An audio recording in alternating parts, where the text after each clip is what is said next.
Okay, calm down. You got limits, man. You got limits, man. Okay, calm down. Hello and welcome to the Katie Halper Show. We are so excited to be joining you tonight. We're so excited to be joined by you tonight. We have an all-star jam-packed show. I'm so excited to be doing this show. We are going to be talking to people from England. We're going to be talking to people from Palestine. We're going to be talking to people from New Jersey. Could not get more exotic than that. So as always, please, we urge you to give this show a thumbs up, give it a like, hit the thumbs up. Share this stream because we want to make sure that a lot of people come to see it because we share really important undercovered news and do a lot of debunking of corporate media. If you can, please become Patreon supporters at patreon.com/The Katie Halper Show. Again, that's patreon.com/The Katie Halper Show. We have great Patreon-only content for you, an extended interview with Brianna Joy Gray, extended interview with Michael Tracy. Soon we're going to have some extended interview with David Cross. We also encourage you to subscribe. It's another way to support independent media at no cost whatsoever. So you just hit subscribe and then you hit the bell and then you don't miss any of our streams. And I'm going to bring on our first guest. We're going to be talking about so many things over the course of the show, but our first guest, I'm so excited to have on.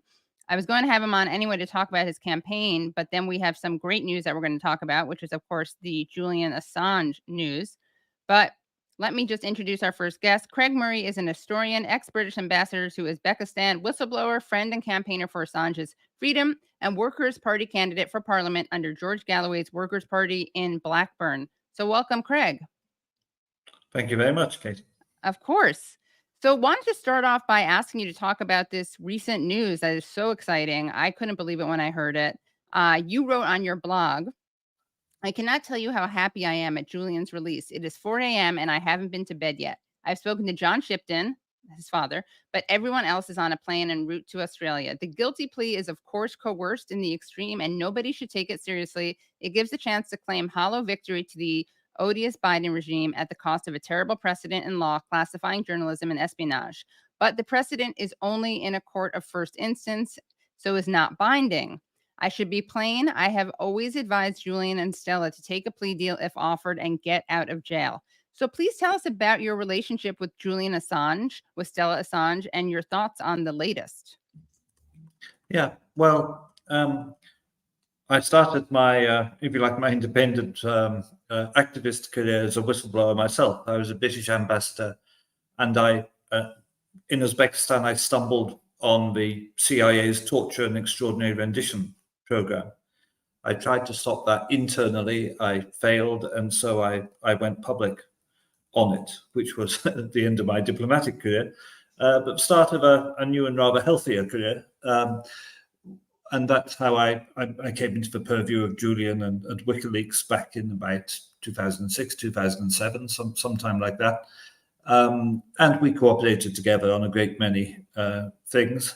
And then, of course, after his incarceration, really, this last 12 or so years, I've been campaigning for his release.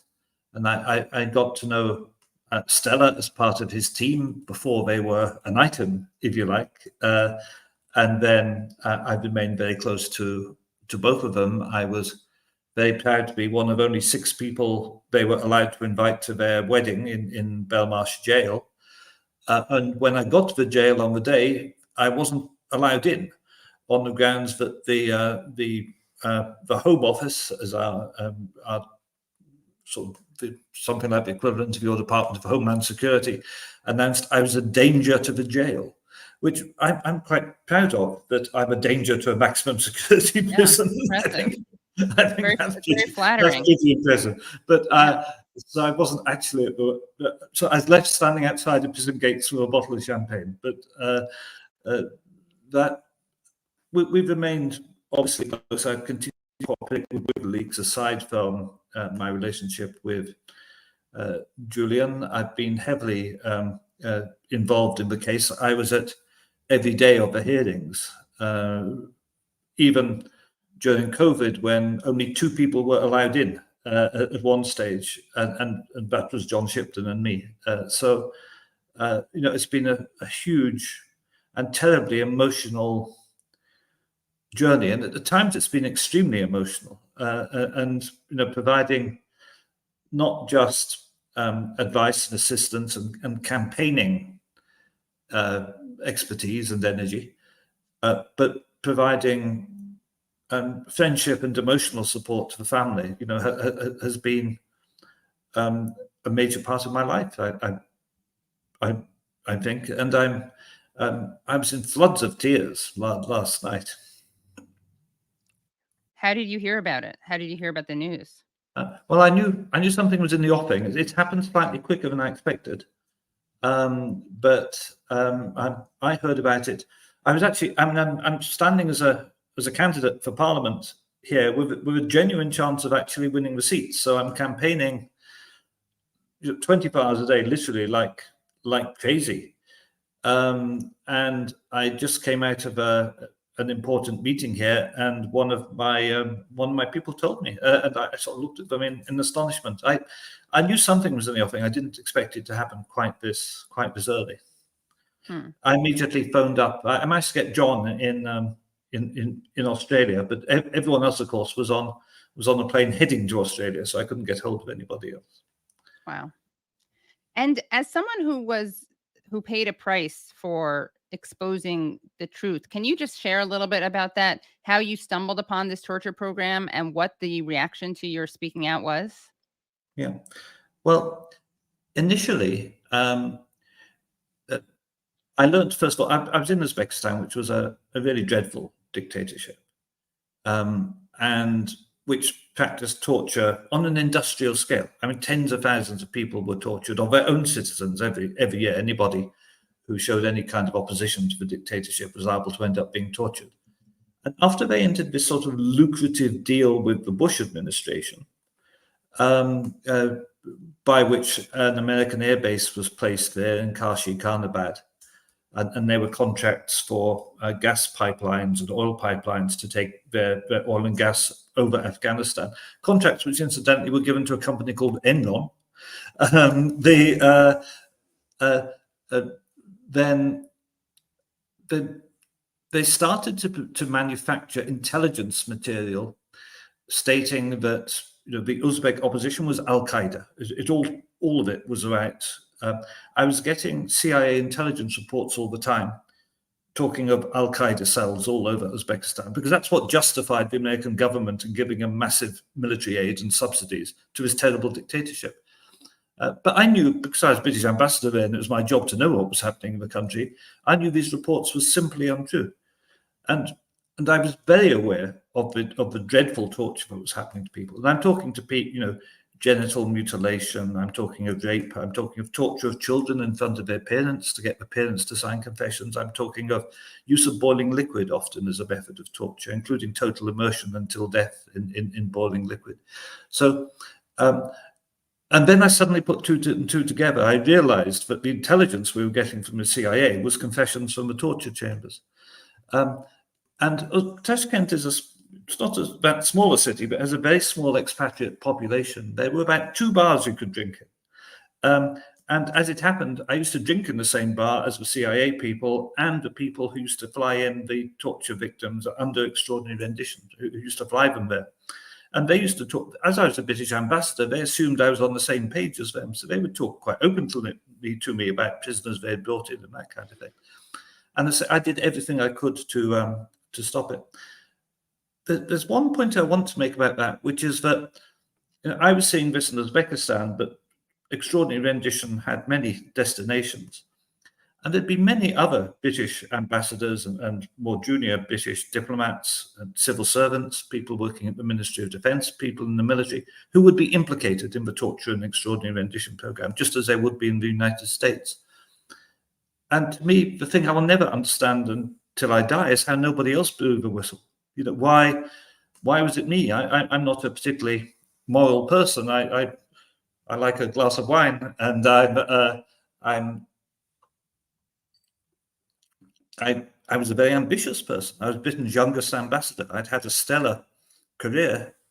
If you ask people to describe me, at random, people who knew me, I think ambitious would have cropped up a lot more than moral than people's description of me. But for me, this was a no-brainer. You had innocent people being tortured in order to make them confess to being members of Al-Qaeda, and then they would be shot after the torture.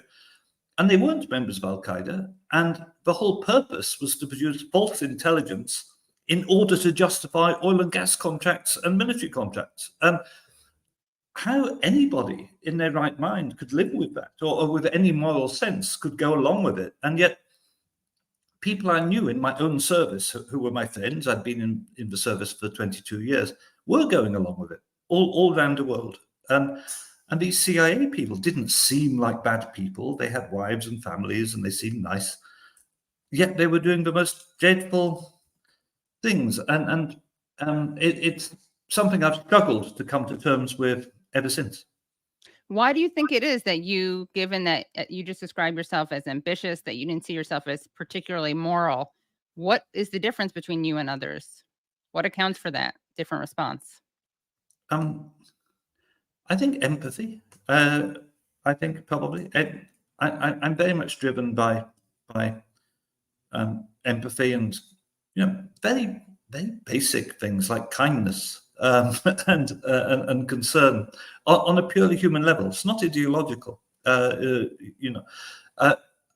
would. I could.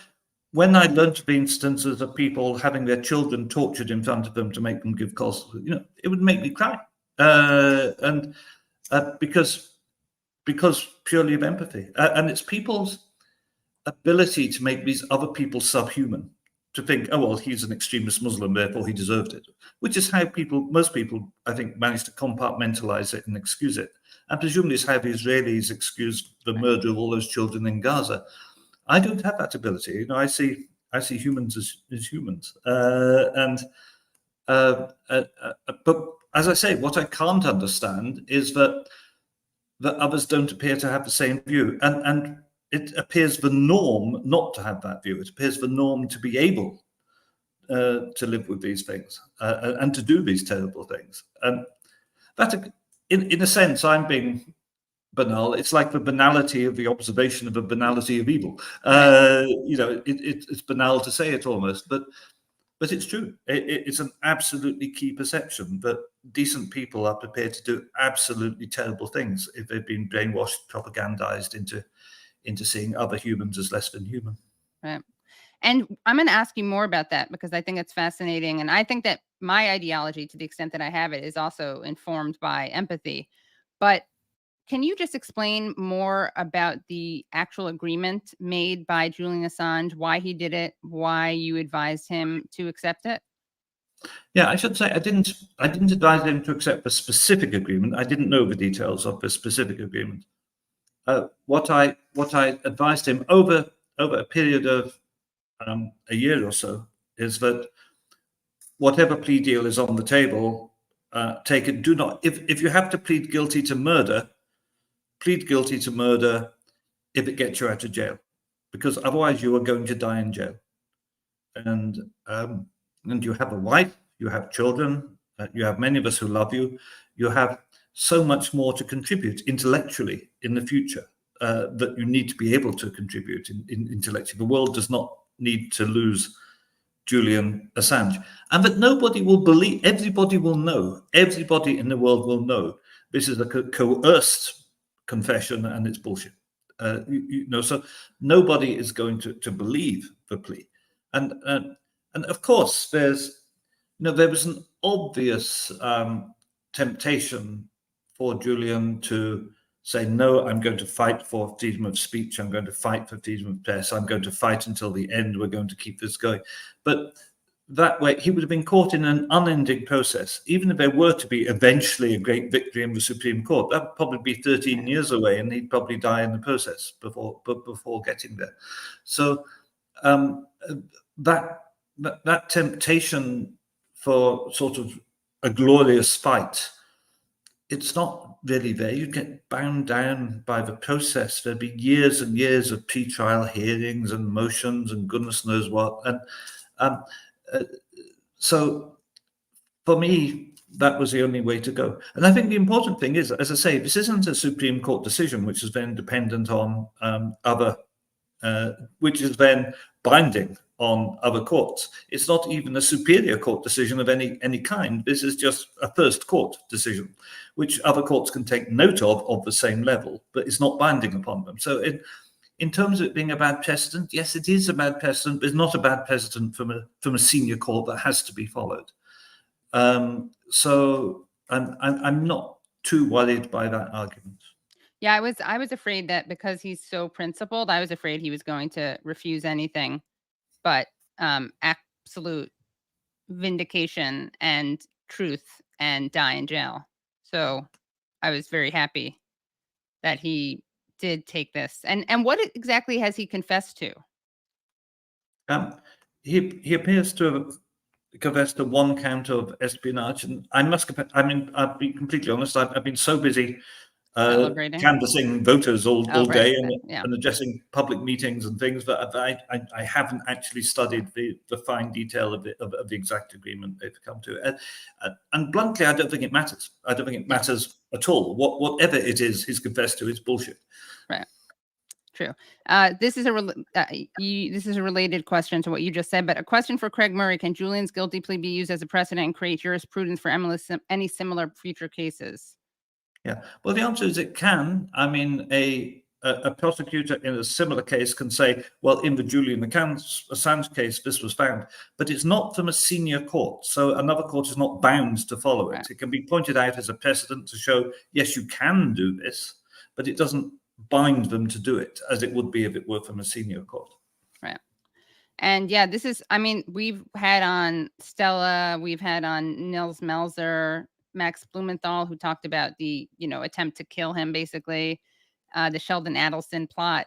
So we are extremely happy with this news here at the Katie Halper Show, and so happy for Julian, his family, and especially for his 2 children who now will get to have a father at home. Yeah, that's right. And the absolute, the absolute necessity of any deal was that he didn't actually go to the United States, because he could have been Epsteined as soon as he got there. And so the way they've managed to avoid that, it's been put together very carefully. And I should say, it's very important to say it's the force of public opinion that has turned this. The huge thank you must be made to all those people all around the world who stood campaigning on street corners, who stood in the pouring rain, who attended demonstrations, who wrote letters to their paper, who did it. It was the turning round of public opinion on this which forced the hand of the politicians. And people say, well, Biden did it because Biden didn't want unpopularity from this issue before the election. And I think that's true. I think that is partly what motivated the Justice Department to do it. But it was the people who forced Biden into that position by turning around public opinion on this issue. And I can't tell you how grateful I am to every single one of the people who campaigned. Some of them campaigned over years and years and years. But the individuals who I saw standing on street corners over a 12-year period, regularly doing this nonstop. And I'd also like to mention some people we've lost. Gavin McFadden, Daniel Ellsberg, Vivian Westwood, John Pilger. These people were fundamental. The campaign lasted so long that some of us didn't make it to the end of it. And those people, who are wonderful people, were absolutely fundamental to the campaign. Yeah, I had John Pilger on, the great John Pilger. We talked about this case. I also talked to Daniel Ellsberg about it. And we've also had on the show other tireless fighters, Randy Credico, Roger Waters, Stefania Maurizi, Juan Passarello, and Kevin Costola, and Richard Medhurst. So that actually was a roll call of every single friend I have in the world. I don't have any friends. That was all of them. Well, you're in good company. Well, now I have you. Yes. Okay. Great. Yeah, and Katie Halper. Yeah.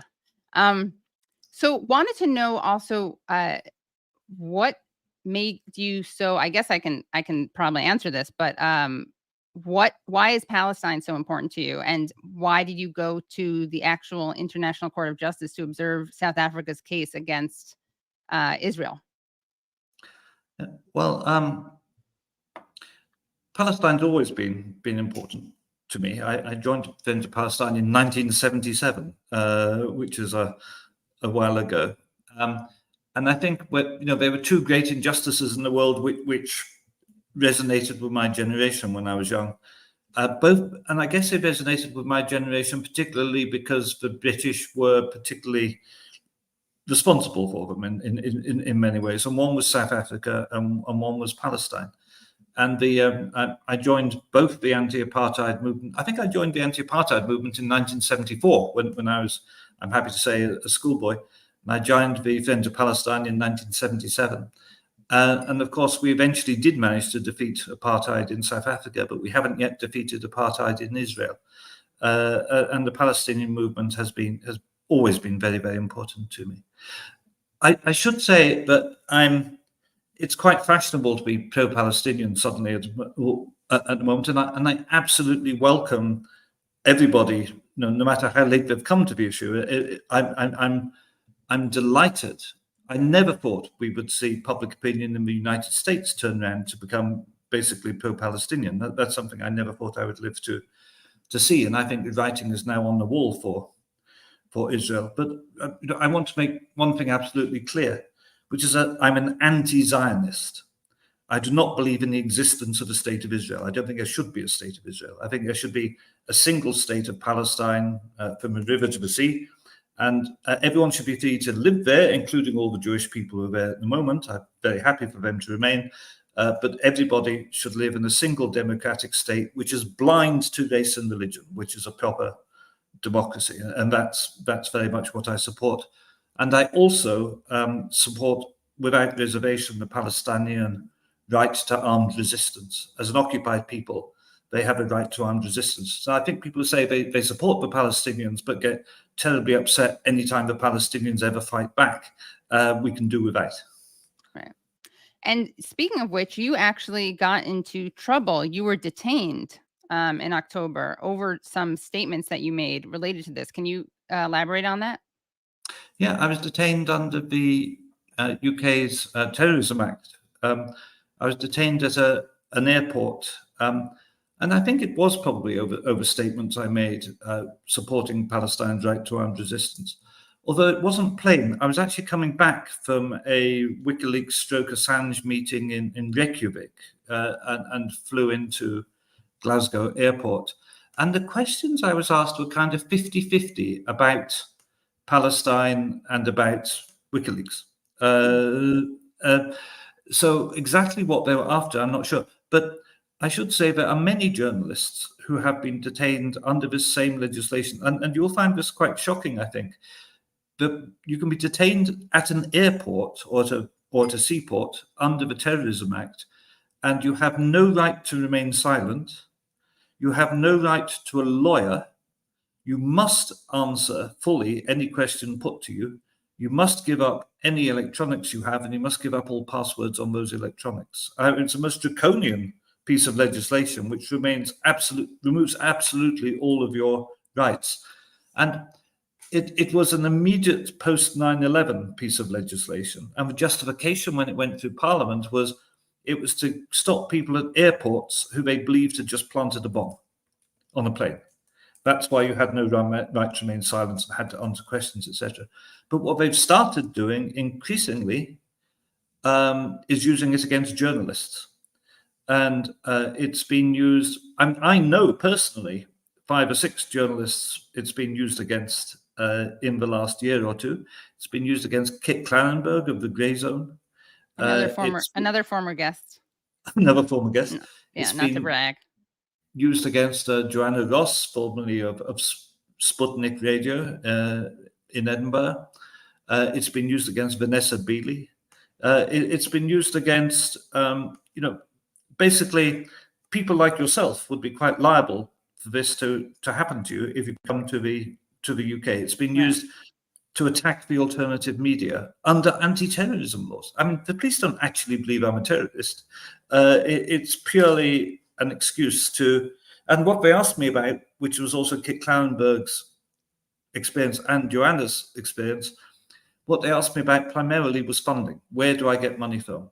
Do I get any money from Russia or any other foreign power? If not, where does my money come from? Do I know where other people get their money from, etc.? Do you know how the grey zone gets funded? That kind of questioning, and it's extremely worrying. And what do you think? Yeah, I guess I'm lucky because in the States, like I wrote a monologue about Israel being an apartheid state, and I got fired, but I never felt like I'd be thrown into jail or detained or accused of being a terrorist. So I guess the illusion of free speech here can be helpful. Yeah, let's hope it lasts. Yeah.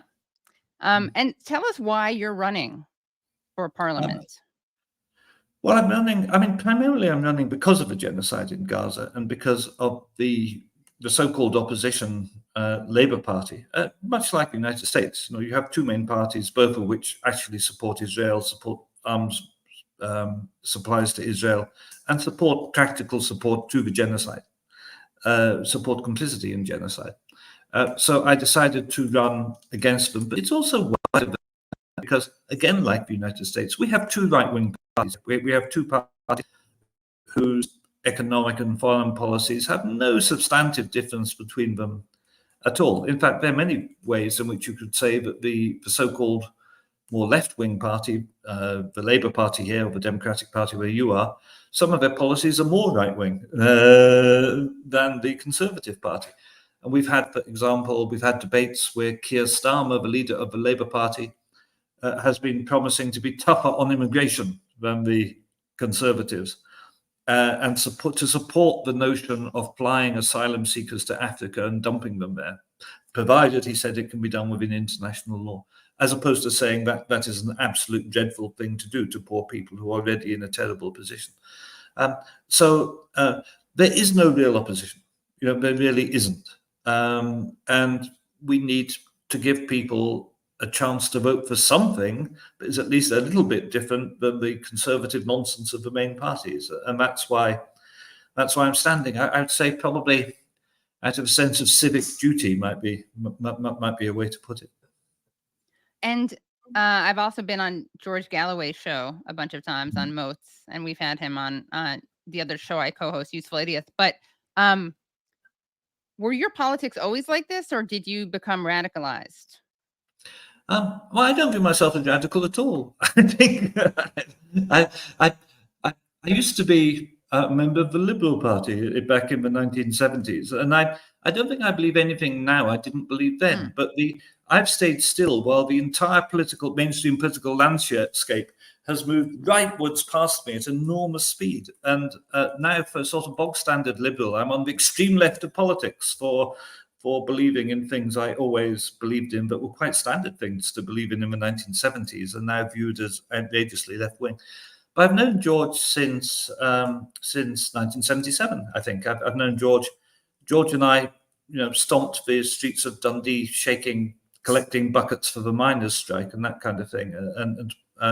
So we've campaigned. We have many things on which we don't agree at all. I'm very strongly in favour of Scottish independence, for example. That's not Georgia's position. There are other things where we don't agree, but we've come together for Gaza. We've come together for Gaza and decided to put aside anything we don't agree on and to work together. And were you always anti-Zionist? Oh yeah, no, I think I've always been. I remember. I can't recall. I must have been 12 or 13 years old, and I watched a documentary about olive trees, which focused on Palestinians and the role of the olive in their culture, and these old Palestinian farmers. And the Israelis came in and just cut down and destroyed all of their olive trees and devastated their village, which was very emotionally affecting. And I saw that, I think when I was 12 or 13, literally, and that formed my view at an early age. Interestingly enough, it's a tactic which, for example, one of the reasons Afghanistan is so poor was it had very much a tree crop based economy based on fruits and nuts, which were vital to its economy. It was the main supplier of fruits and nuts to almost all of southern Asia and the Middle East in the 1830s. When the British invaded in the 1840s, they destroyed down millions of trees and ruined the Afghan economy in a way it's never recovered from since. So this is a typical settler colonialist tactic for dealing with the local people. As a historian, it often interests me to see those roots of behaviors and recurring behaviors. No pun intended with the roots. Sorry, I couldn't help it. Trees, yeah. Yep. We've had on Adam Broomberg, who is a South African Jewish artist based in Berlin, who does amazing photography of trees in Palestine. And this, of course, has gotten him smeared and canceled as an anti-Semite. Like Berlin has canceled his exhibits. He is his mom's entire family, besides his mom, was wiped out during the Holocaust in Lithuania.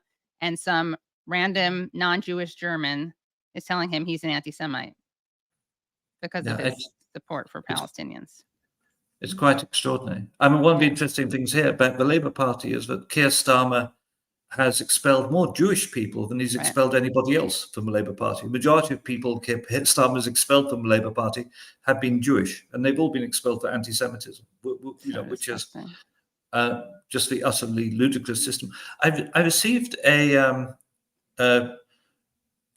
email a couple of days ago from the Sun newspaper here, which is a Murdoch-owned tabloid, saying they'd received a 14-page long booklet from a campaign against anti-Semitism, which contained 14 pages of writings by me, which they considered anti-Semitic. And did I care to comment? I just ignored them because there's no point. You have to listen to what they say. Right. I am actually, I think, the only man in the whole United Kingdom who has a statement into the High Court saying I am not an anti-Semite. The last time someone accused me of being an anti-Semite, it actually cost them £400,000 and ended up in a statement which I didn't get, the lawyers got, but which it still cost them £400,000. But of course, that's paid by the lobby, so it did, so it's peanuts for them, I guess. But nothing for them. Ended up, which is nothing for them. But I'm officially not an anti-Semite. Nice. Well, Mazel Tov, I should say. Yeah. Well, Craig, thank you so much for joining. Any last words? We're definitely going to tweet out clips so that people can hear from you, because I think you're an extremely inspiring person. I also have it on my list to read your book, Murder in Samarkand. I'm going to order that tonight. People can find you at craigmurray.org.uk. We'll link to your Twitter. Any final words? Yeah, I'd like to go back to Julian at the end and just say that, this is a day of fantastic hope and success. And it is a victory. I know people think it's been marred a bit by the plea deal aspect, but they wanted to kill him. They wanted to give him 150 years. They've not been able to, and they've had to let him go. And that's because of all you great campaigners out there. And I want to repeat again, but, the thanks are from the bottom of my heart to so many of you. Well, thank you so much, Craig. And we'd love to have you on again. I'd be delighted if you would have me. Great. We'll do it earlier. We'll do a pre-tape so you don't have to stay up so late. Unless you're a night owl, in which case we can do it again at this time.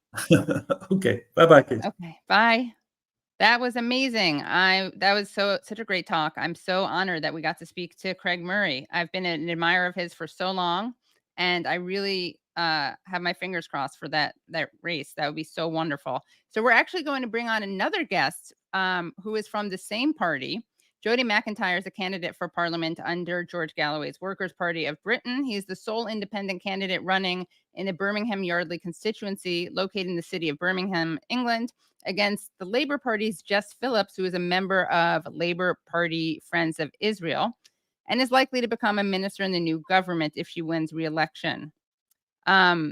Jody has cerebral palsy and is a lifelong activist focused on Palestine, disability rights, and education. He converted to Islam as a young adult and has lived in Palestine multiple times, including being there on the day of the October 7th attacks. In 2010, he was the subject of national news coverage when he was dragged out of his wheelchair by police multiple times while participating in mass protests against budget cuts and tuition hikes. So welcome, Jody. Can you hear us? Hello? Okay, great. Uh-oh, Brad, this is why we like to do sound checks. Brad, you want to come on and do some troubleshooting? Can you?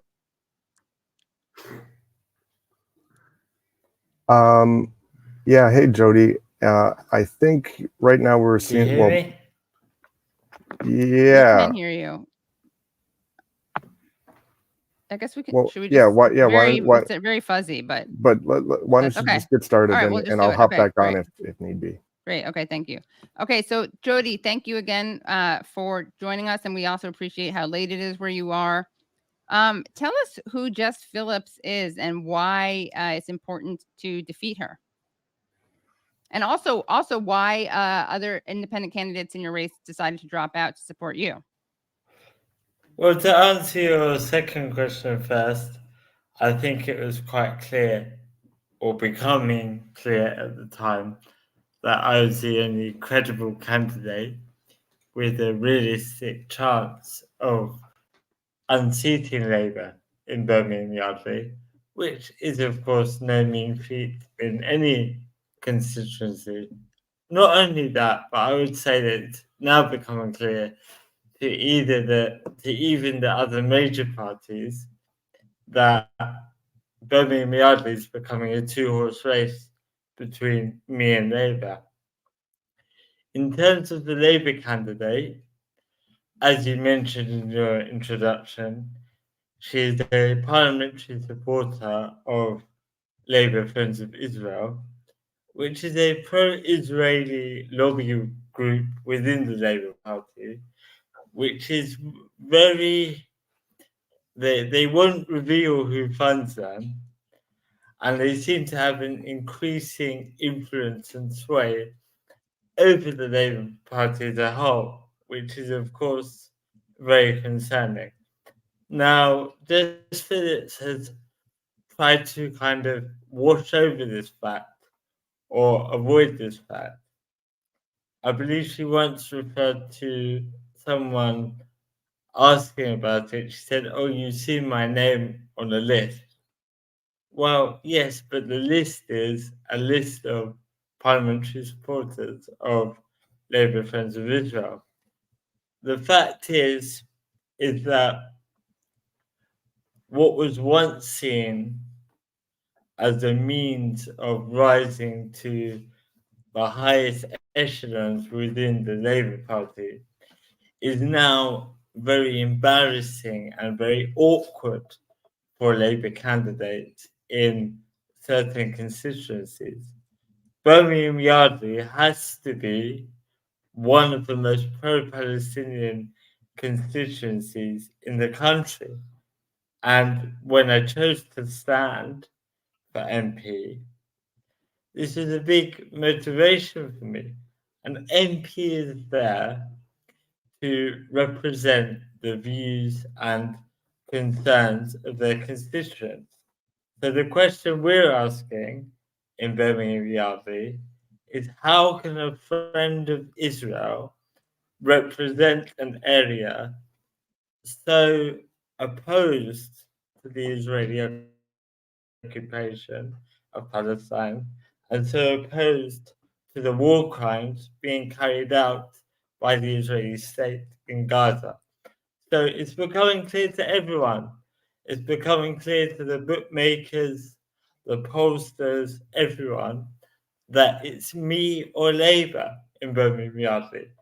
We're going to elect either a friend of Israel or a friend of Palestine, a friend of injustice or a friend of freedom. That's a choice people have in Yardley. I lived in Palestine 15 years ago in 2009. I spent most of a year there. I lived in Jerusalem, the West Bank, and in Gaza as well. And I was very young at the time. I was 18, 19 years old. So it was a very formative experience for me personally. And I always say that I think there's many aspects of the occupation of Palestine that can't fully be understood or maybe even believed without witnessing it firsthand. When I first lived in Palestine, I was living with a family in Jerusalem, in East Jerusalem, the Hanun family, and they were being threatened with eviction from their home, even though they'd lived in that home for many generations. And what happened was, whilst I was living with them, one morning, 200 Israeli police officers arrived. They cordoned off the entire neighborhood, and then in the early hours of the morning, they smashed through the front windows of the house. They dragged myself and the family out of the house, and within 30 to 40 minutes, there was a British family, a British Jewish family with British passports and British accents moving into the house. They removed the family's possessions, including the fridge. I remember the fridge, their clothes, everything they owned, and they left everything in the street. And I remember looking up, and the settlers, one of their children, was standing on the roof, and he had a prayer book in one hand, and a gun in the other hand. This is a child. So things like that are very difficult to believe unless you see them. And you know, when they do things like this in Palestine, they don't need any justification. They just do it because they can. And that Palestinian family who had lived in that home, in fact, there were 3 or 4 families evicted that same morning, who had lived in those homes for several generations, were just expected to up and leave. And that really, that one story, you can almost see as a reflection for what has taken place in Palestine over the last 76 years. So to bring this back to the general election we have here, the Labour candidate in Birmingham Yardley, I would say because of our campaign, has now taken to sending leaflets to every Muslim household in the constituency that are all about Gaza and her contributions to the Palestinian cause.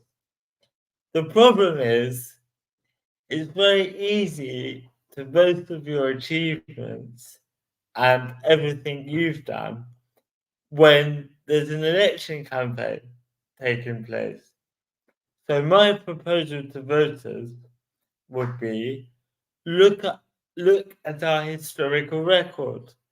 Look at what I've been doing, speaking up for the Palestinian cause, traveling to universities across America, across the UK, writing articles, conducting interviews, and highlighting the Palestinian struggle wherever I can for the last 15 years. Don't listen to it's all well and good to say, well, I've done this over the last 6 months, but let's look at our historical record.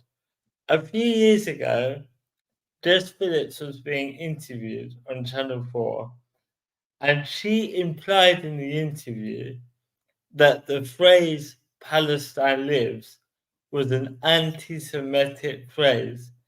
And to be honest, this is, I don't know about in America, but in the UK, this is why people are so sick of politics, especially the 2 establishment mainstream parties, Labour and the Conservatives, which you nowadays can literally not distinguish between, because political candidates say one thing today, have one position today, have one stance today, and then tomorrow you wouldn't even believe it was the same person. Can you tell us about how your disability shaped your politics and also about the prognosis that your parents got when you were born? Sure. So when I was born, as you mentioned, very shortly after I was born, my parents saw that my body was turning blue. So I'd stopped breathing essentially, and the nurses resuscitated me, brought me back to life, you could say. I think my parents struggled to get a prognosis for quite a while because that sometimes with the medical system here, there's a fear of saying the wrong thing or being sued, or that kind of thing. But once they did get the kind of official prognosis, it almost had to be dragged out of the medical system. They were quite negative in terms of what I would and wouldn't be able to achieve with my life. Saying things like, he probably won't be able to ever walk and things like this, which I did manage to overcome. In terms of, what I'd say is having a disability, it makes you know what it's like to struggle. And there's a lot of experiences I've had as a young person that people don't believe. I was saying to someone today, when I was a teenager, I used to get the bus to school in the morning, and maybe 8 out of 10 buses wouldn't stop because the driver didn't want to take the extra 30 seconds or 40 seconds it would take to put out the ramp for my wheelchair. A lot of people just literally don't believe, how could that happen, or how could they get away with it? And it almost reminds me of racism in a lot of aspects, whereby you don't believe it until it affects you. And this is one thing I often think about the type of abuse that I receive online, which I sometimes find almost like interesting, like how, because what I don't understand about that, I always think about these people. Imagine you could have a child tomorrow with a disability. I imagine you had a child, they were born with cerebral palsy, which is not genetic, could happen to anyone, and then you remembered all the times you were abusing someone else's son because they were born with cerebral palsy. What a strange thing to abuse someone about. Something they have no control over. They're just born with it. Maybe if you disagree with someone's views or you don't like what they stand for, you can it's not good to abuse anyone, but maybe you can attack them. But for something they're just born with, it's so strange. And it's a sad indictment of our society. They say you should look.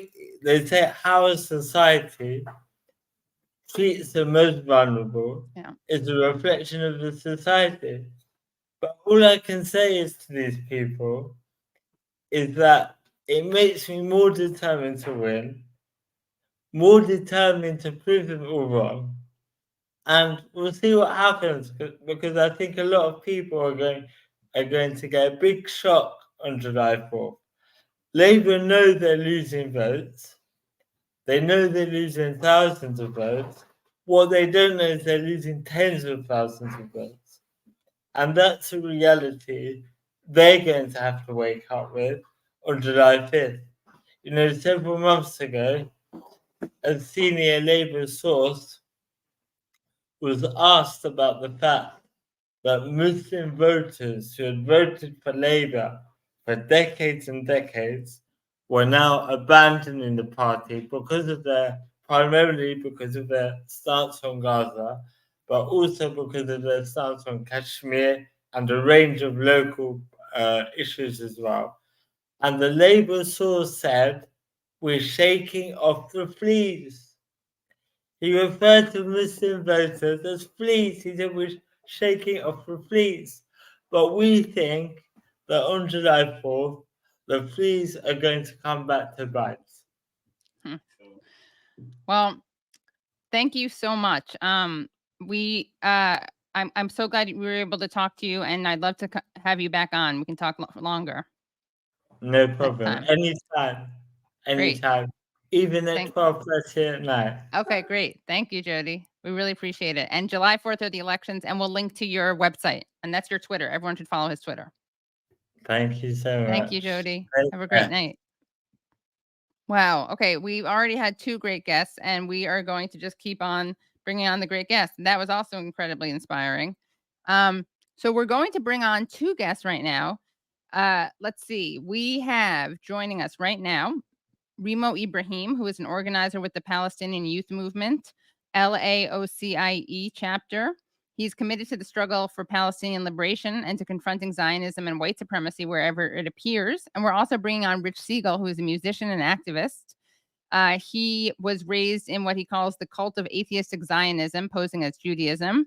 He was an active supporter of Israel, a teenage Zionist youth group president. He lived in Israel in his 20s. Then he became acquainted with Zionism's crimes. Organizing demonstrations against Zionist activity in northern New Jersey suburbs where he lives, Rich's activism hit a high note when a talk he gave in front of the Teaneck Town Council went viral. Recently, Rich was fired from a teaching job at a local music school due to a pro-Palestine Facebook post. He is director of Dair Yassin Remembered, a pro-Palestine charity and activist organization, and he's currently running for Congress in New Jersey with the Ceasefire and Justice Party. So Rich and Remo, welcome to the show. Thanks for having us. Thank you so much for coming. So I thought it'd be really great to speak to both of you because you've both been involved in protesting the selling of occupied land that a synagogue did the other day. And Rich, you can tell us about what happened that you spoke out against. And of course, there's a lot of misinformation about what happened with this protest in LA. So before we get into what happened, Remo, in the protest that you helped organize, Rich, can you tell us about what you spoke out against? Well, there have been Israeli real estate events. Do we need to get the bird out? Sorry, were you able to? Oh take yeah, the birds out? the bird is gone and shouldn't Oh, be that's making. okay. But if you All want to talk to Remo first, I can close another door.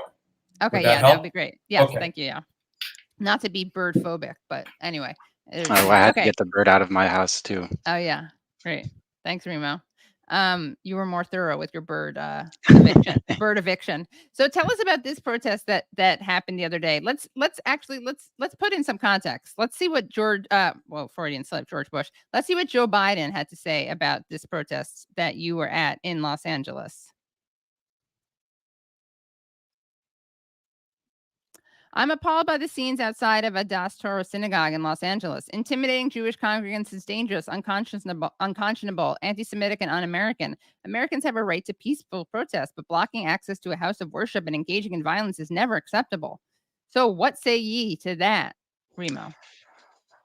I agree wholeheartedly with this last sentiment of his that engaging in violence is never acceptable. And what I will say is that it is a war crime to sell land on occupied settlements and to transfer populations into these illegal settlements. The war crime is taking place in LA. I'm sure Rich can speak to how it manifests on the East Coast as well. But this real estate event advertising so-called the best Anglo neighborhoods in Israel, Anglo being the operative phrase here, was advertised for weeks, and rightfully so. The LA community was outraged, and we showed up because we show up to confront Zionism and white supremacy wherever it manifests. That's the bottom line. And by targeting the protesters of genocide and saying nothing about the violence of this event and saying nothing about the violence of the Zionist mobs that attacked us for hours afterwards. President Biden, Governor Gavin Newsom, Mayor Karen Bass are all implicitly endorsing this war crime that took place within their own borders. They are endorsing this crime under the Geneva Convention, and they are completely endorsing the violence of the Zionist mobs. They're enabling this violence. Karen Bass especially, I want to put a spotlight on her because, you know, she's in our locale, and we've seen in the past few months many instances of these Zionist mobs appearing again and again to harass protesters, to beat protesters, to gas us with pepper spray. And we have seen no purse clutching from Karen Bass over any of this. We have seen the police stand down while this happens for hours on end. And we saw that again on Sunday. And so I want to make sure that the connection is clear, that Karen Bass is guilty of endorsing this kind of Zionist mob violence in Los Angeles, because it's the same faces coming back again and again, and nothing is happening about it. And it's clear that Karen Bass doesn't care about violence when it happens to Palestinians. Karen Bass doesn't care about violence when it happens to people who stand up for Palestinians. She is only interested in maintaining this status quo, allowing this illegal real estate event to continue unimpeded, to act as if everything is normal. In the words of Aaron Bushnell, this is what the ruling class has decided will be normal. This is what Karen Bass, this is what Joe Biden, this is what Gavin Newsom have decided will be normal. And what we are saying is that this is abnormal, this is absurd, and we won't stand for it. Great, and very inspiring words. And we're going to go back to actually that Karen Bass clip. We're going to look at some clips of the violence that you're talking about. But before we do that, Rich, can you tell us about what you were speaking out against, which is obviously related in New Jersey?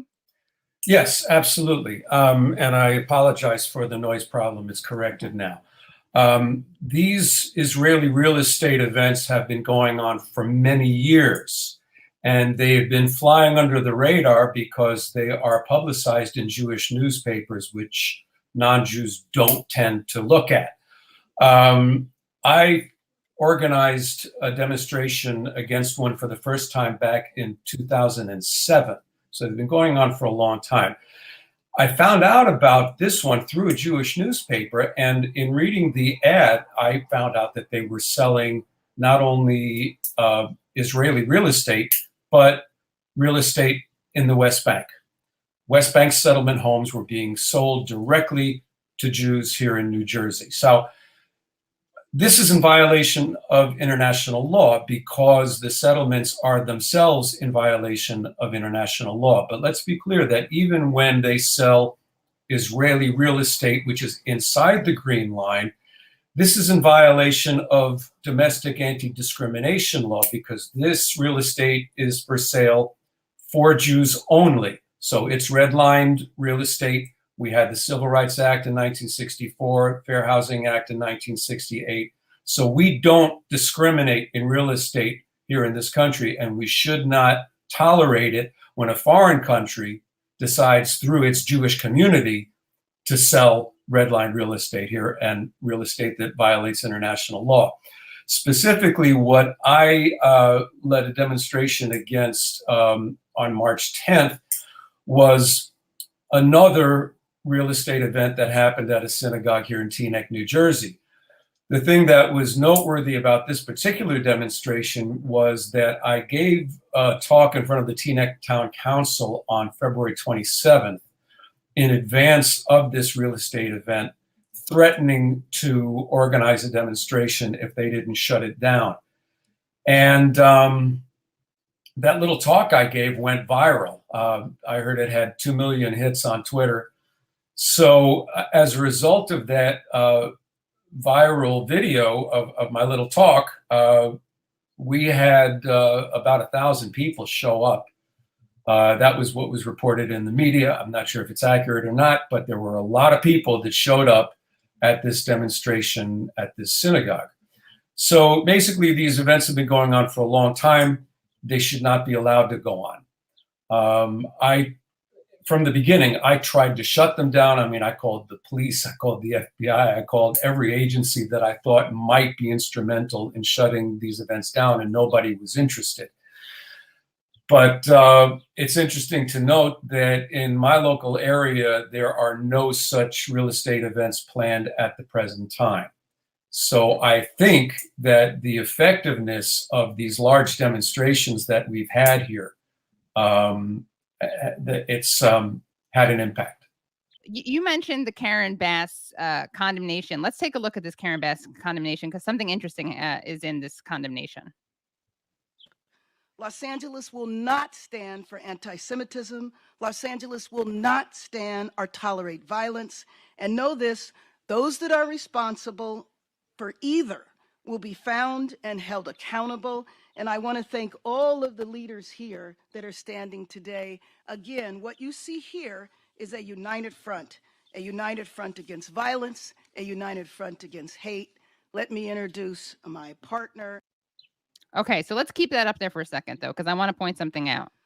So that she's standing there with people from the Simon Wiesenthal Center. But according to A Cat with News, Twitter user A Cat with News, standing behind her as part of this united front, alongside an associate dean of the Simon Wiesenthal Center, was an acknowledged expert on online hate sharing. And an acknowledged expert on online hate sharing.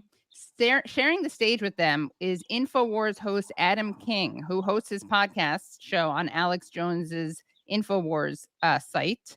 And in January 2024, Adam King, and he's that gentleman with the hat on and like the white hoodie, Adam King appeared as a guest on the popular show Slightly Offensive, hosted by neo-Nazi Elijah Schaffer alongside Proud Boys founder Gavin McGinnis and neo-Nazi Nick Fuentes and white supremacist Vincent James Fox. So it's pretty rich that Karen Bass is lecturing anyone on anti-Semitism, hate, while standing with someone like that. And I think it speaks to a very scary political coupling. Of course, she's denied that she knew who was there, but I think it does. It's kind of a perfect metaphor for what we're seeing in terms of the coming together of anti-Semites and Islamophobes when it comes to Israel-Palestine. Certainly. And another irony that I found in her little clip there is the idea that those responsible for violence will be held accountable. And Okay. let me tell you, as somebody who was there on Sunday, I can tell you exactly what kind of violence we experienced for hours in 90-degree heat. What kind of violence we saw was from Bass's own LAPD in full riot gear, who beat protesters with batons for an hour, hitting us in the chest, in the arms, in the legs, in the neck. I saw one of my comrades get hit in the face. They drew blood. Many of us were bruised afterwards. This is the kind of violence that I would hope Karen Bass would hold accountable. The other kind of violence that I didn't see held accountable, and it would have been a perfect time to do it because the police were there at the time, was the violence from this Zionist mob that appeared to harass us, and to do more than harass us. I mean, I was pepper sprayed in the face for trying to come to the aid of somebody else who had been knocked down by a Zionist. And this kind of pain that they inflict on us happened over and over and over again in the heat. I mean, I don't know if you're familiar, but pepper spray is activated by sunlight. It burns on your skin as well as in your eyes. I was sprayed right in the eyes, so it burned like hell. Wow. But this was happening to women. This was happening to all of our community members, the elderly. Journalists were getting hit. People who were just there to document were getting attacked by the Zionist mob right in front of the riot police. For the better part, again, for quite a long time, we saw a line of riot cops standing stock still, defending property, I guess, while the Zionist mob beat us, while they threw rocks and water bottles, one of the protesters I heard had to, he has dental bills now because one of the rocks that the Zionists threw landed right on his face and knocked out his teeth. We saw the police go even further than standing by and doing nothing. We saw an active collaboration between the police and Magen Am, which is a private security force that appeared to back the Zionist mob that day. And let me tell you about Magen Am. This is a security force that's based in LA, lucky us, and it recruits former Israeli occupation forces soldiers. So these are people who have experience beating and killing Palestinians in our own homeland. And then they come here and they're buddy with the LAPD, and they're stealing our water.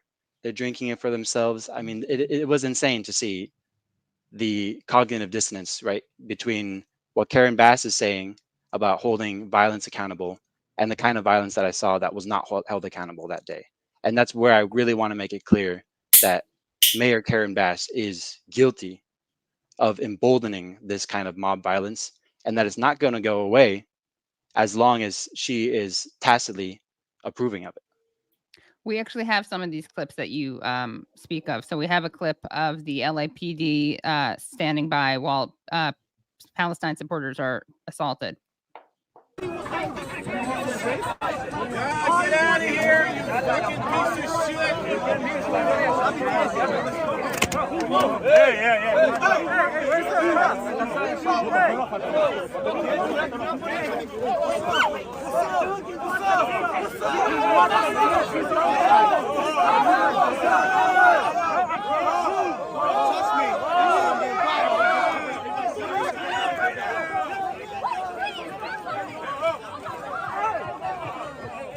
do something to work. No, you do something. I'm trying to leave the area.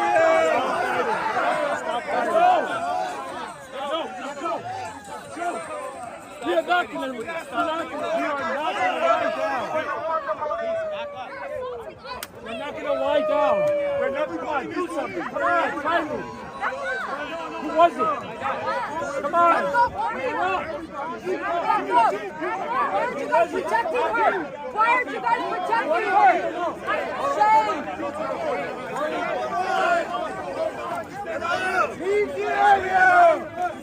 They're shoving her with their batons. Do you see how they're blocking their exit? Yeah. Get out of here. Let's go. This was the situation. I mean, we had cops block off the street on one side, and then we had this mob backing us up against the wall on the other side. And then they chased us down block after block for hours afterwards. Again, no LAPD in sight, just us being followed by this enraged Zionist mob, continuing to beat people, continuing to drag people who were straggling. Folks who were carrying supplies were especially vulnerable because they were a little slower. And this is the exact same pattern that we see in Palestine, where the so-called security forces, especially in these illegal settlements, but again, I want to stress that every settlement in Palestine that's Zionist is illegal. But we see the security forces show up and do nothing and allow this mob violence to continue unimpeded for hours. And when we saw that also at the UCLA Gaza Solidarity encampment just a month ago, same thing. The UCPD stood down for 3 hours while Zionist mob, again, a lot of the same characters, appeared throwing fireworks into the encampment and pepper spraying college students. And the UCPD, whose mission it is to protect and serve students, because I don't know what else it would be, did nothing and let these homicidal maniacs wreak havoc.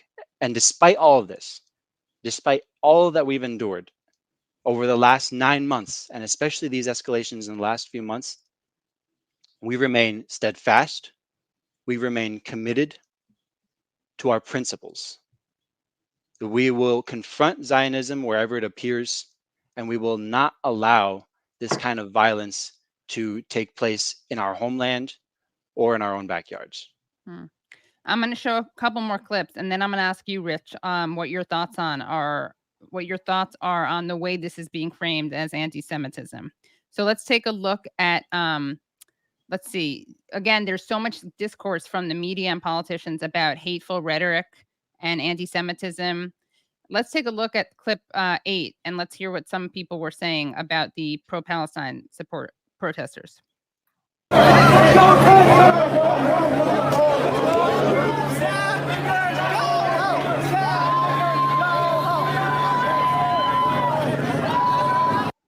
So they were saying sand N-words, go home. And somehow we don't hear the media or politicians condemning that. Let's take a look at this lovely woman with an Israeli flag and how respectful she was of people's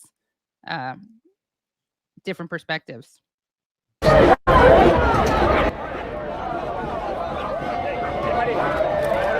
Don't touch me. Don't you touch me. Why do you touch me? Why are you hitting my phone with this? Don't touch me, faggot. Why are you hitting my phone? Oh, what the fuck? Okay, so for those who didn't hear, she said, don't touch me, you F word. And then she throws someone's phone on the ground. Wow, wow, you hit me. Don't touch me. Wow, you hit me. Don't touch me. I'll fuck your ass up. Get the fuck away from me.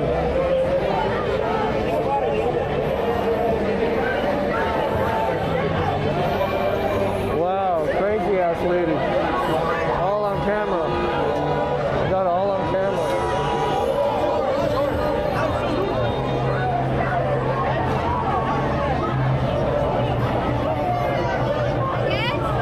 Wow, you're crazy. I got it all on camera. Filming my ass. Filming your ass. Put Get that the fuck down. out of here. Put that down. Get away from You're me. violating me. Get away from me. Put it down. Hey, don't touch her. Hey, You touched her. You touched her. This guy touched her. Get away from me. Don't touch her. touching me. Yeah, don't touch her. I mean, disgusting. And this, just to get a sense of how the media is covering this, let's hear what Van Jones, who used to be a leftist, had to say on CNN.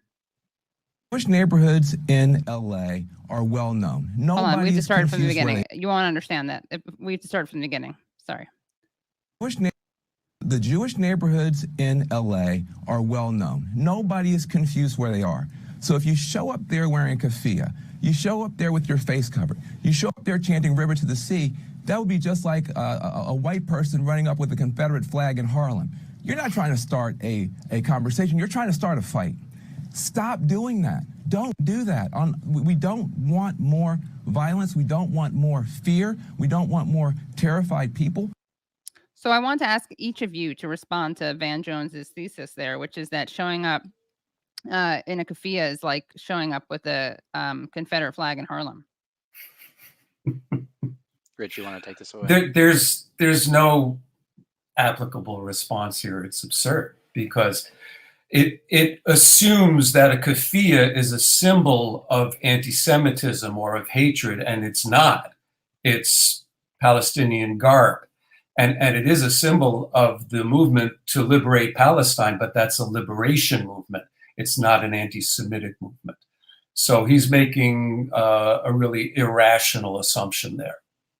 Yeah. And, oh, yeah, Remo. Then I was going to say, yeah, what we experienced was much more similar to a lynch mob than anything else. I mean, and you can tell just by the brief clips of the racial epithets that were thrown around. I mean, many of us endured that for hours, but it's clear who represents the oppressed and who is doing the oppressing. Yeah. And we saw the same thing with the campus encampments. We actually did a mashup here at the Katie Halper show. We did a mashup showing all the Zionist violence, all the bigotry, the hate speech, the racist speech. And then we mashed that up with clips of the media and politicians condemning the pro-Palestine protesters who were the victims of violence. I mean, the only people who were assaulted were Palestine supporters. The only Jewish students who they always talk about and care about their safety, the Jewish students who were assaulted were the ones who are pro-Palestine. You know, the ones who are holding the Israeli flag, nothing happens to them. And it's just like the Twilight Zone in terms of the inversion of the truth. And we actually have, and I'm gonna have you respond to this, but we have a really great tweet that I thought put together this double standard. This is from Dan P. Sheehan on Twitter. let's take a look at this tweet, which goes through the double standards when it comes to safety. So you have he writes, on MSNBC, Jonathan Greenblatt of the ADL compares keffiyeh to a swastika. On CNN, Van Jones compares keffiyeh to a Confederate flag. To The Nation, Biden says no Jew is safe without Israel. And that's just the quote unquote liberals. In case you're wondering why these attacks keep happening. And let's take a look at these screenshots. Here's one story. A 6-year-old Palestinian American was stabbed 26 times for being Muslim. Police say his mom couldn't go to his funeral because she was stabbed too. 3 Palestinian students shot and wounded in Vermont, police say. Man is charged after hitting pro-Palestinian protester with his car. And by the way, 2 pro-Palestinian demonstrators whom the driver, Reuven Kahani, was arguing with were also arrested and charged. And by the way, Reuven Kahani is related to Meir Kahani, the fascist racist. And next one, this is a recent story. A woman reportedly attempted to drown 2 Muslim Palestinian children in a pool in Texas. This is from CARE. Our Texas chapter plans to hold a news conference tomorrow to call on law enforcement authorities to investigate the incident as a possible hate crime. And you don't hear Biden talking about this. No, you don't. And again, it's worse than that. It goes beyond that. I mean, like you showed with these tweets, you see how their rhetoric, while cloaked as anti-racist, is actually in many ways a dog whistle to facilitate violence against supporters of Palestinian liberation. I mean, the fact that this continues to happen in our locale over and over again, and all the LAPD and Karen Bass have to say about it is the fact that we disrupted a war crime in Los Angeles is absurd. I mean, they did not arrest a single person from what I saw the entire time that they were inflicting their violence, the Zionist mob. Do you know who they did arrest?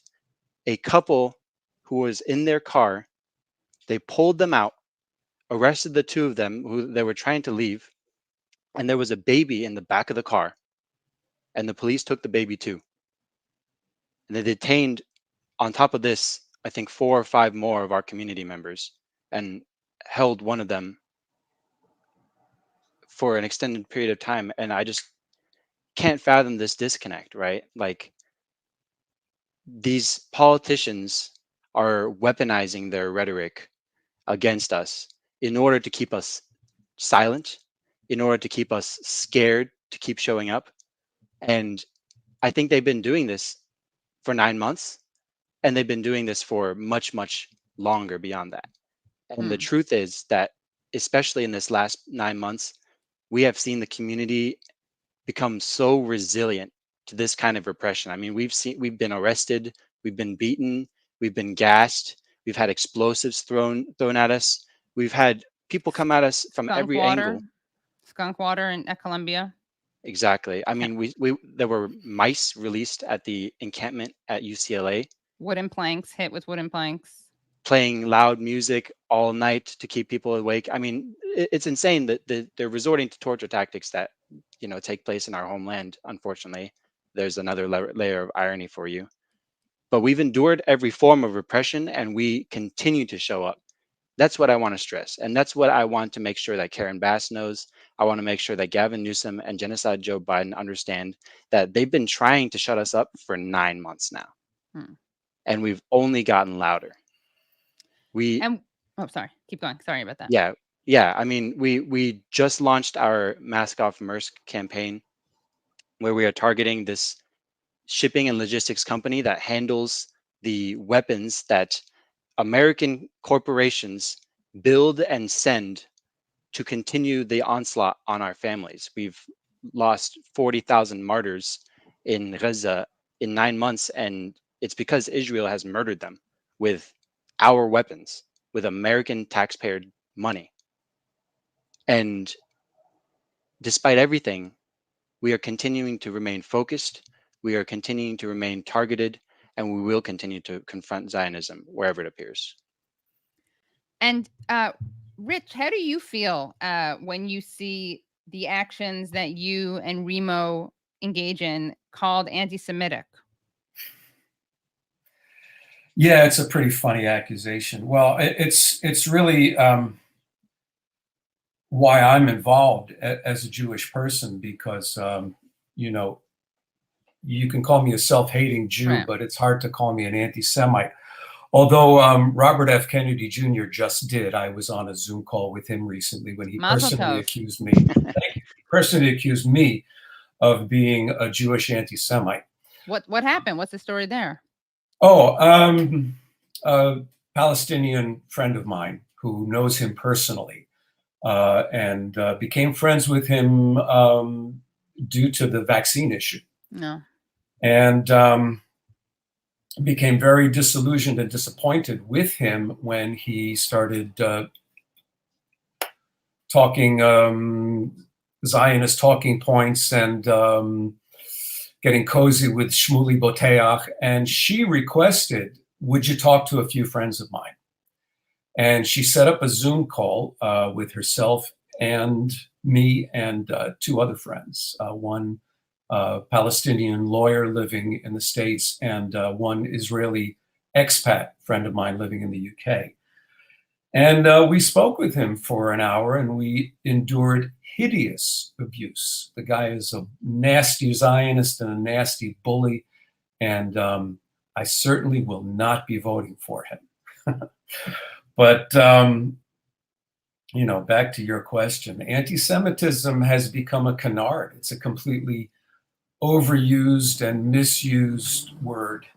And, you know, if I can segue from that into just the level of the histrionics that's going on, it's absolutely crazy. You know, you mentioned the phrase "from the river to the sea." We have on the Teaneck Town Council here, where I've spoken a few times, 4 of the 7 council members are Zionist Jews. And I think they'd all admit that and not object to my saying so. But one of them in particular, this Hillary Goldberg, has become a real crusader for supporting Israel since October 7th. And she's been extremely vocal about it and making a lot of points. For example, she says, well, when you say from the river to the sea, we know what you mean. It means kill Jews. Well, it doesn't mean kill Jews. From the river to the sea, Palestine will be free means free for everyone, for Muslims and Christians and Jews, as it always has been. Well, as it always was prior to Zionism. And she focuses on the word intifada. Intifada supposedly means kill Jews. No, it doesn't. It means uprising. And uprising is something that the Palestinians have the right to do, morally and legally. Under international law, an occupied people has the right to exist. But I want to also point out that this histrionics has gone to making false claims about the demonstrations that I have participated in organizing. I mean, we have been accused of busing Arabs in from Patterson. Now, I'm in Teaneck, New Jersey, where there's a large Jewish population. There's also a large Muslim population right here. But 8 miles down the road is Patterson, New Jersey, where there is the second largest Arab American community in the United States, including a very large Palestinian population. And amazing Palestinian food also. Absolutely. Let's go have dinner there. So I've been accused of busing Arabs in from Patterson and accused of paying them appearance fees and giving them free meals to come to my demonstrations. And it's completely ridiculous because passions are so high for Palestine these days. You don't have to pay anybody to come and demonstrate to support Palestine. And, you know, another thing that we've been accused of is attacking synagogues. Well, we've been having these demonstrations at synagogues because that's where the real estate events are. Okay. And I've told them, look, have the real estate event down the road at the Marriott, because I'd rather demonstrate there anyway. But if you're going to have them at a synagogue, expect to have a demonstration at a synagogue.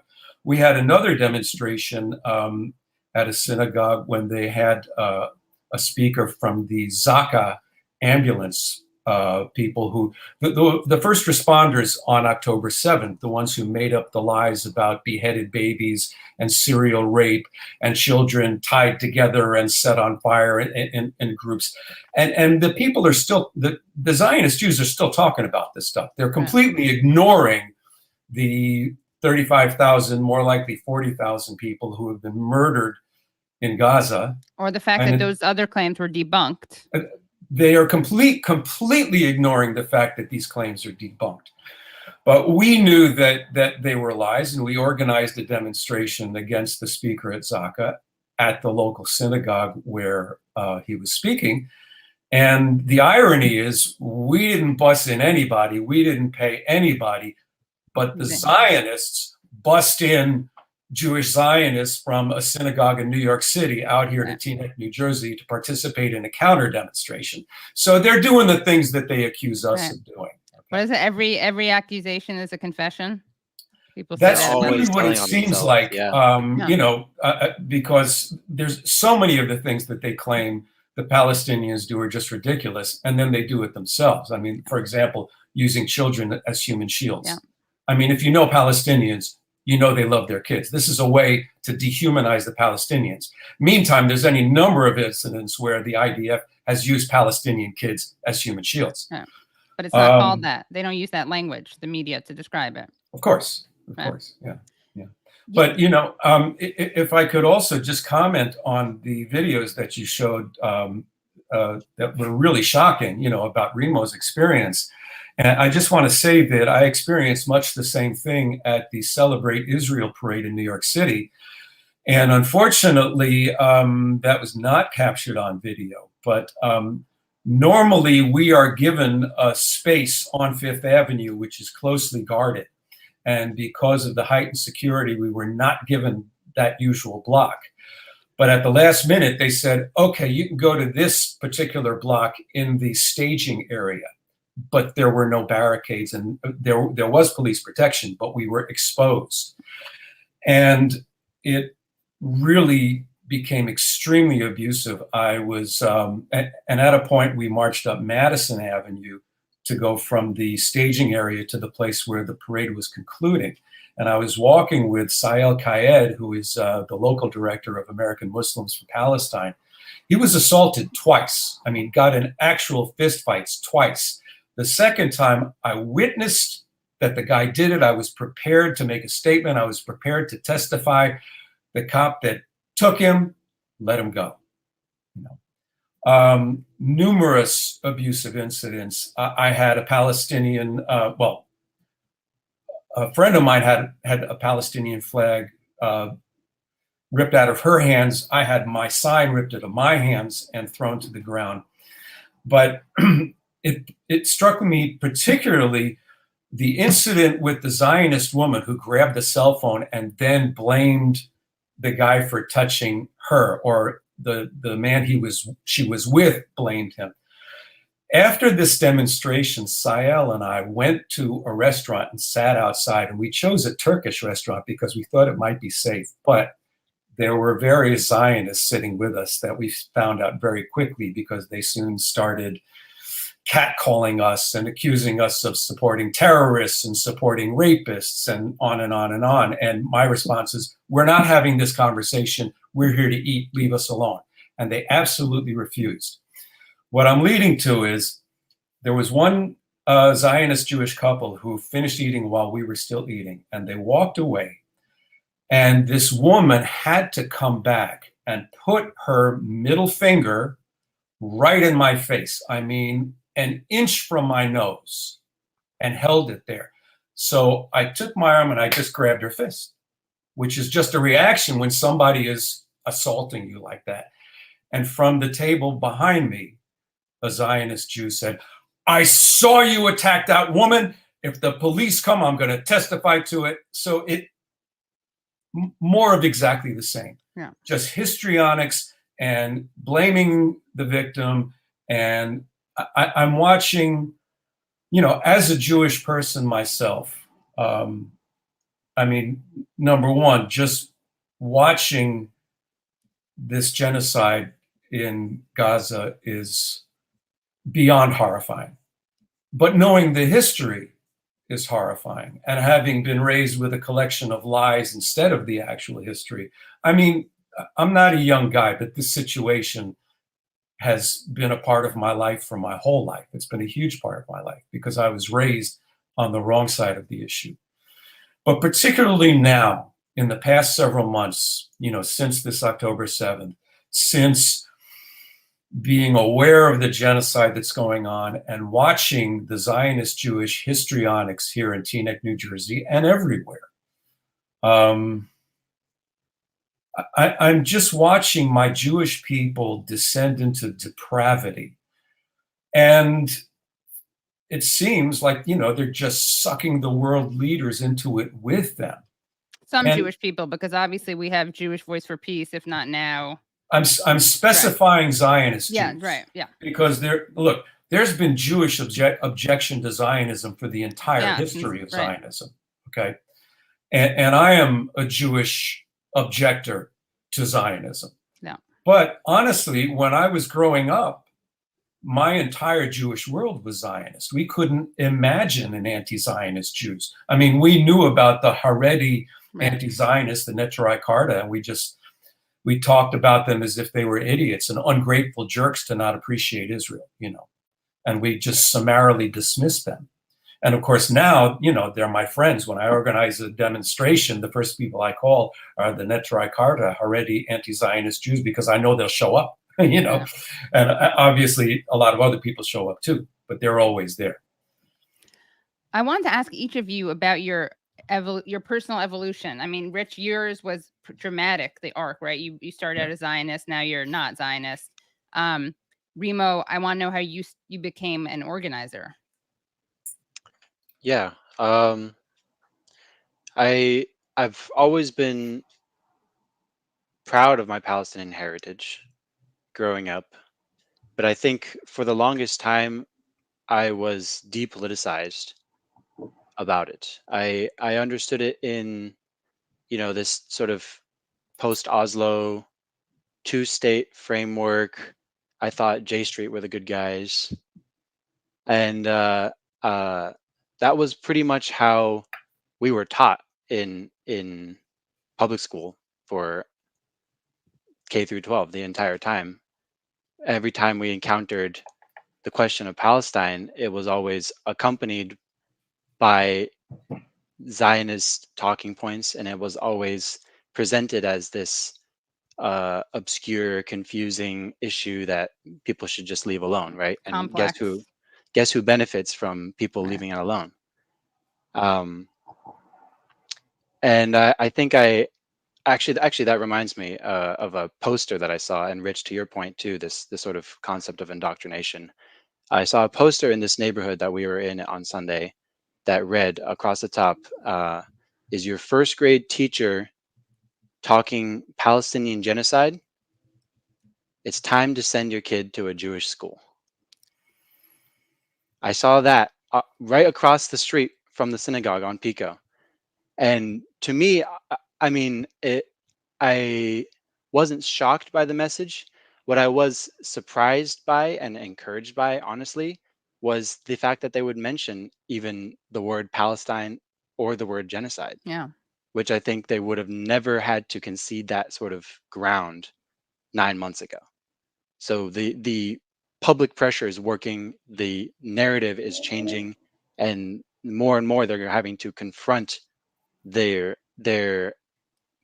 indoctrination to the point where they're circling the wagons now. They're saying, you know, if your first grade teacher is telling the truth to your kids, send them to one of our institutions and we'll make sure they stay hidden, right? As for me, I think I was really politicized as an organizer when I went to university, and it started out with labor organizing. And I remember even the labor organization that I was involved with was very vocal about Palestinian liberation, which struck me because none of the campaigns that we were embarking on necessitated that sort of solidarity. But I learned through this, and I later joined the Students for Justice in Palestine, that so many of our struggles are interconnected in so many ways. And there's so much to learn about the ways that imperialism and capitalism affect all of us. But more importantly, it helped give me an understanding that I wasn't alone in this. I wasn't left to figure out this sort of Palestine-Israel question for myself. This wasn't an empty exercise. And this was very much an active participant program. If you want to plug in, then you can make a difference. You know, you can either be a leaf in the creek, or you can embrace your humanity and understand that you have the power to change. And I think that's where I really started getting locked in with Palestinian organizing. That's where I really started finding my strength in the struggle for Palestinian liberation, and by extension, the struggle against white supremacy, against capitalism, and we're seeing, you know, we're seeing them rear their ugly heads. We're seeing them circle the wagons. We're seeing that when the people band together, that there are cracks in this facade. I mean, Gavin Newsom has not said one thing about Palestine until the UCLA encampments happened, and he was forced to say something about it.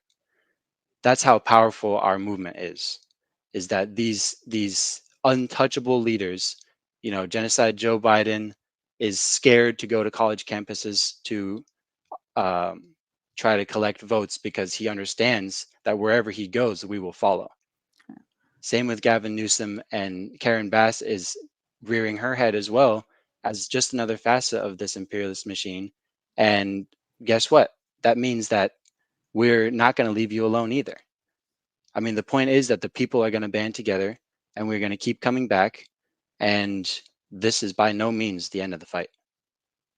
And it's so depressing. Karen Bass is someone who like went to Cuba with the Venceremos Brigade, and you yet total Zionist talking points being spouted by her. Well, thank you, Remo. That's very inspiring. And Rich, what about you and your journey? How much of it do you want to hear? Well, we'll have to have you back on for a deeper dive. But if you could just give us the highlights of like the aha moments, I guess. Oh, well, I mean, you know, I was raised, yes, in what I call the atheistic cult of the cult of atheist Zionism posing as Judaism.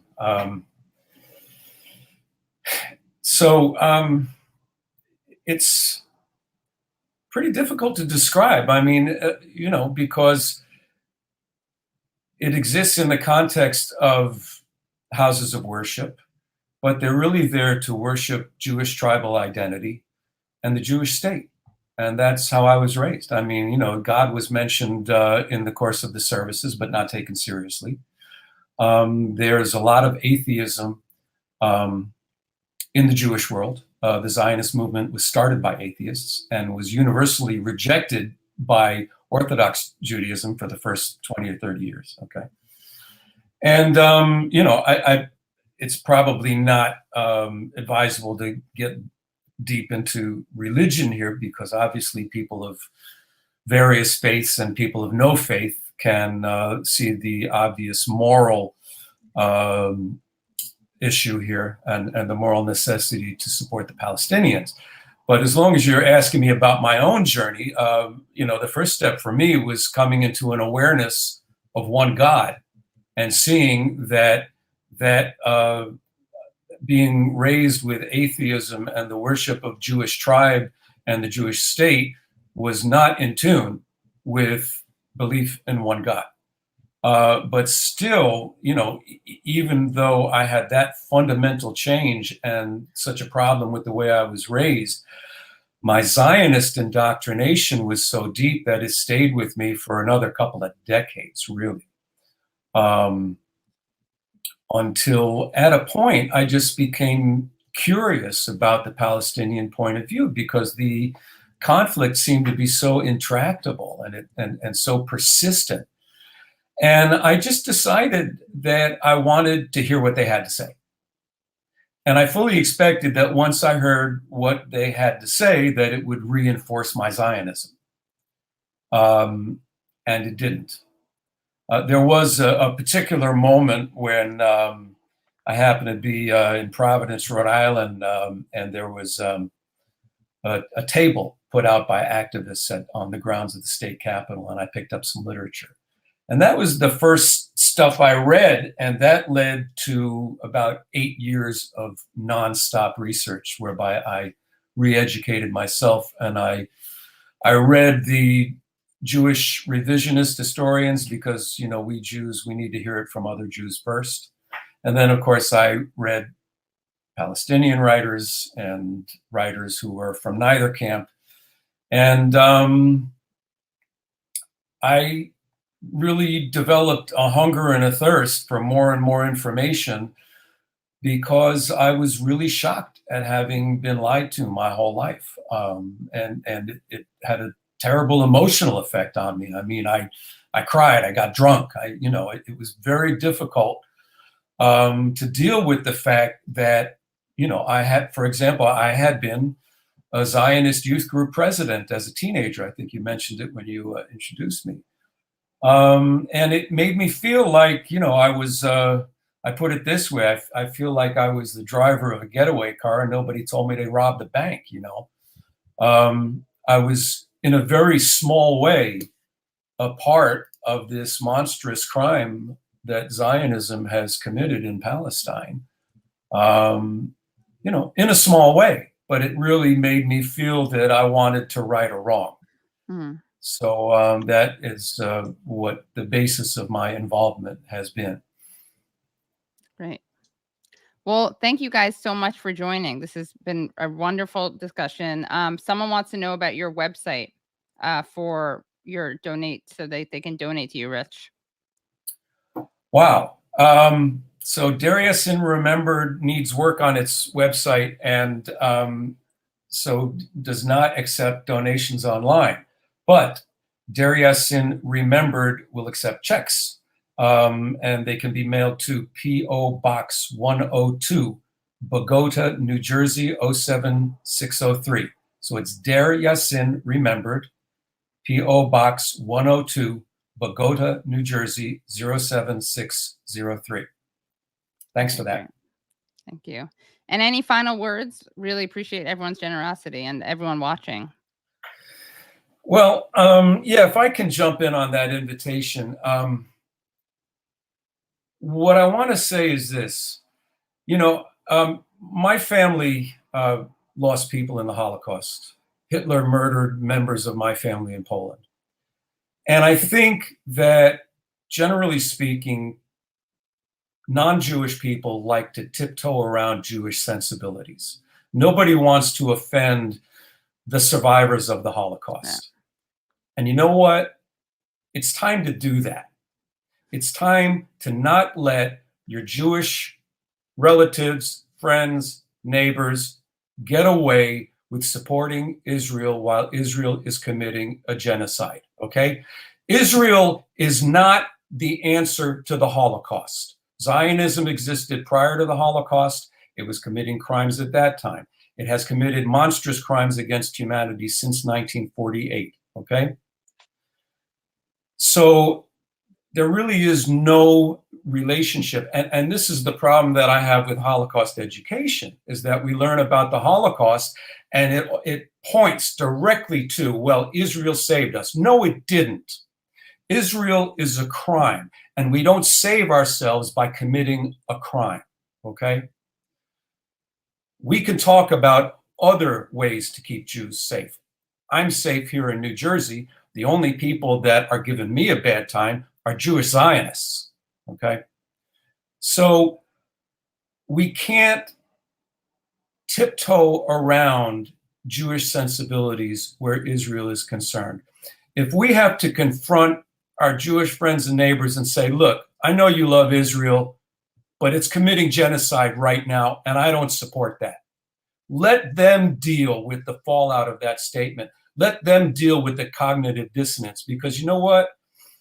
A change of heart begins with cognitive dissonance. That's how it happened with me.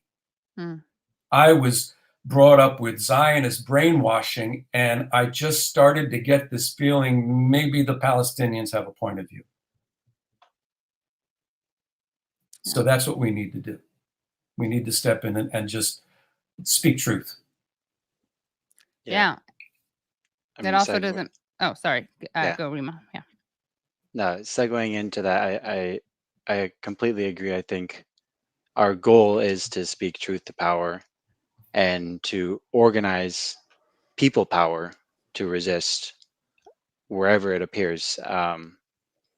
And, you know, on Sunday, what we saw was a war crime happen in Los Angeles. And what we did was we responded to disrupt it. And we are ready to do that again and again here in the belly of the beast.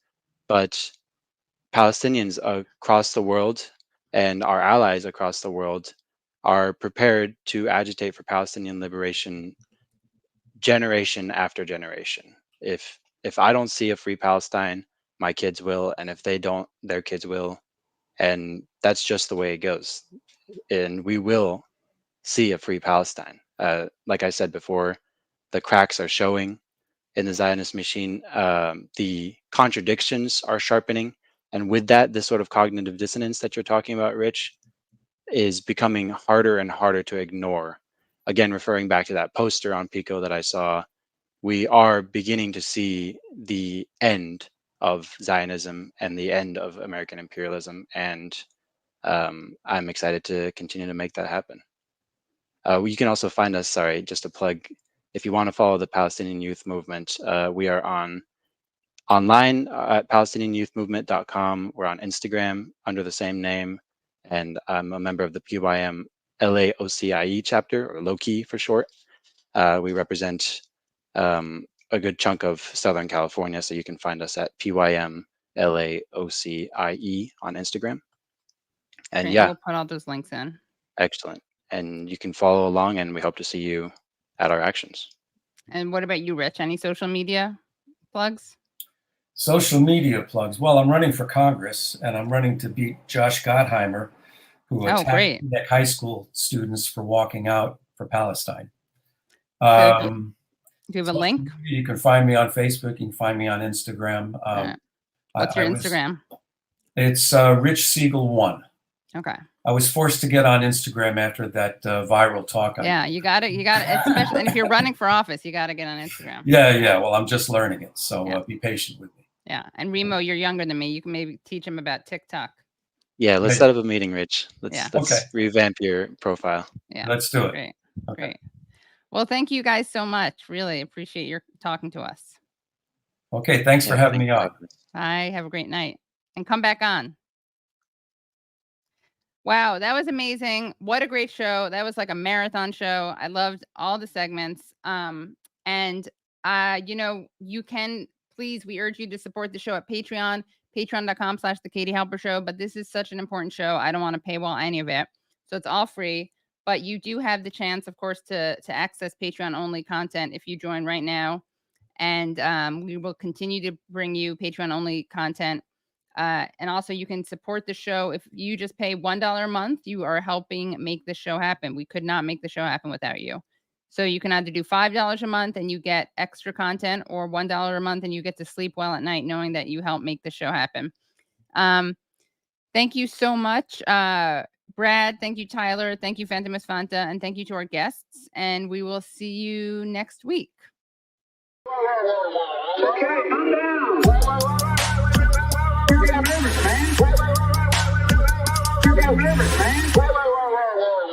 Okay, calm down.